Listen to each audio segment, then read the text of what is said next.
Welcome back to We Lead Anyway. I'm Noelle, Senior Leader Career Coach and your host. I know some of you can relate to this.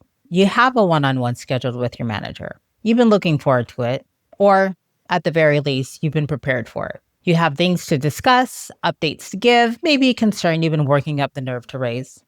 And you show up on time. You open the calendar invite and you sit there and you wait. And 2 minutes go by, then 5, then 8 minutes. Now you send a just checking we're still on message into the void, more than likely. No response. 10 minutes. You start wondering if you have the wrong time. So you check the invite again. You don't have the wrong time. 12 minutes, they join. No apology, no acknowledgement, just, okay, where are we? What do you mean, where are we? Where were you? I have a friend who experiences this regularly with the same leader every single week. And every time she tells me about it, my blood pressure does the Macarena. Are the kids still doing the Dougie? I don't know. But this is not a small thing. This is not a quirk or a scheduling hiccup or just how some people are. This is a pattern. And patterns mean something. So today we're going to talk about leaders who are chronically late to one-on-ones, what it communicates, what it costs, and why, if you are doing this, you need to stop like yesterday, okay? So let's just name the thing before we go any further. That way you know my angle right from the jump. When a leader is consistently late to a one-on-one, what they are communicating, whether they intend to or not, is this: my time is more valuable than yours. What I was doing before this was way more important, and you're not a priority. But I got to you eventually. You're welcome. Now, I understand that leaders are busy. I understand that back-to-back meetings are a real thing, and that sometimes 9:45 runs long and suddenly it's 9:59 and everyone's scrambling and you still need to get some water. That happens, and that's not what we're talking about. We're talking about the leader whose direct reports have learned to just wait because that's how they are. The one who has never once opened a one-on-one by saying, I am so sorry. I know I kept you waiting. Let's just make sure we use the rest of this time well. All right. So leaders, come here. Come here, honey. Let's talk about the damage this does to the team. Because I think some leaders genuinely do not understand this is damage. It's not just being impolite or having bad time management. It's actually harmful to what you're trying to build. So let me start with the first bit of damage. The first thing you're doing is you are eroding psychological safety. A one-on-one is supposed to be the safest space on the team, right? It's the place where a direct report can say, bruh, I am struggling. I had a crap day. I need help with that. I have a concern that I don't feel comfortable raising in a group setting. And that kind of vulnerability requires a baseline of trust. And trust requires consistency. And when your leader can't consistently show up on time for the one meeting that is specifically designed to support you, you stop bringing real stuff. You start giving the highlight reel. You say everything is fine because everything being fine takes 12 minutes and you've only got 8 left anyway. Being chronically late signals that you are an afterthought. And when your leader is late to your one-on-one, you notice who they're not late for. Those VP meetings be starting on time, don't they?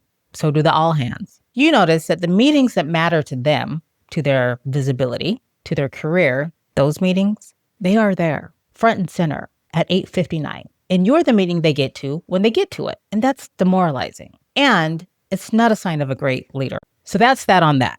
Also, it tanks engagement. Our eNPS scores are so important. And engaged employees are more productive, creative, they're loyal, significantly less likely to be updating their LinkedIn on company time. Disengaged employees cost organizations an absolutely staggering amount of money every year. And engagement doesn't just vanish in dramatic moments. It leaks out slowly, like an air out of a balloon, quietly, in accumulated small moments where someone felt like they didn't matter. A late one-on-one is one of those moments. Multiply it by every week for a year and tell me that doesn't add up. All right, moving on to the next little bit. It also sets a team culture. Because here's one thing about leaders. People are always watching us. Always. Your behavior is the bar. Your habits are the standard. And when you're chronically late and never address it, you are telling the team that punctuality is optional, that the time agreements are mere suggestions, and that how you treat people's time is how they should expect to be treated. But then you fix your face to coach them to SLAs and follow through, and mad when they don't respond to your Slack message within 3 minutes. Now, let me address the defenses because I know they're coming. Your leader might say, well, I'm just really busy. Yeah, you're at work.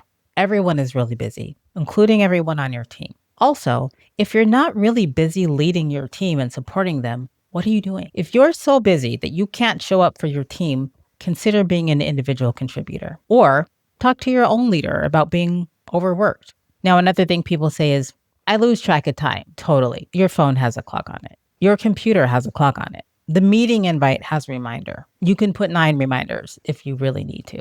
There are approximately 47 ways to know what time it is at any given moment in the year of our Lord 2026. So losing track of time is a choice. The other thing I hear is, my team knows I value them. Do they though? Because how? You're telling them something with your actions every single week. Whatever you feel internally about how much you value your team is completely irrelevant if your behavior communicates the opposite. Feeling it doesn't count. You got to show it. Now, the final thing that I'll mention that I usually hear is, it's not a big deal, but it is. I promise you it is. You know how I know? Because my friend mentions it every single time, every week. It lives rent free in her head because it keeps happening and it keeps landing the same way. Things that are not a big deal stop being mentioned. Things that accumulate become a big deal. This is a big deal, okay? Okay. Solutions, because you know after my rants, a girl likes to be helpful. All right, so the first thing that you can do, and follow me here, end your previous meeting on time. Weird, right? Build the discipline of ending meetings at the meeting's end time. Don't one more thing until you're 7 minutes late for your next meeting. It's 11:30, that's the meeting, goodbye. This single habit will fix the cascading lateness problem for most people. The second thing you can do is just build a buffer. If you know, and we all know, that your 10 o'clock meeting always runs long, stop scheduling something at 10:30. Give yourself the transition time. Time is fake. You can do whatever you want with it anyway. Now, if you absolutely have to be late, just acknowledge it.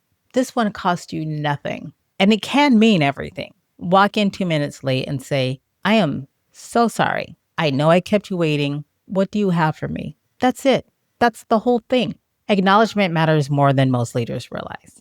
Protect the one-on-one like it's your most important meeting because it is. The relationship between a leader and a direct report is the single most influential factor in that person's engagement, in their performance, and the decision about whether or not they're going to stay there. The one-on-one is where the relationship lives. You got to treat it like it matters.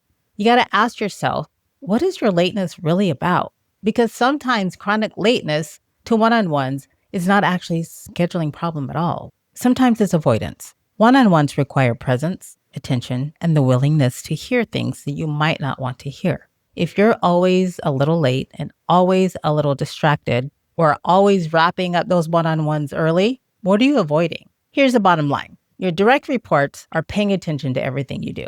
Everything. The way you show up for them or the way you don't show up for them. It's writing a story about what kind of leader you are and what kind of team this is. And that story is being told in the smallest moments, not the big speeches or the offsite vision sessions or the Slack messages about how much you appreciate the team. It's being told in whether or not you showed up on time for the one meeting that is specifically, explicitly, entirely for them. So if you're the leader in this story, fix it. Because the person sitting in that waiting room, sitting there with their camera off, texting their homie, waiting for you to arrive yet again, deserves better. And if you're the direct report, always waiting on the boss to show up, give them that feedback. You can ask, hey, I notice you usually arrive 5 to 10 minutes late to this meeting. I can be flexible if you need to change the time. Or you can say, hey, I really look forward to this hour or half hour every week. And when it gets cut short, I feel like I don't really get the most out of it. But I think it's important that you give that feedback so your leaders know that their actions impact you. Okay? All right. Direct reports, speak up. Leaders, do better. I'm out.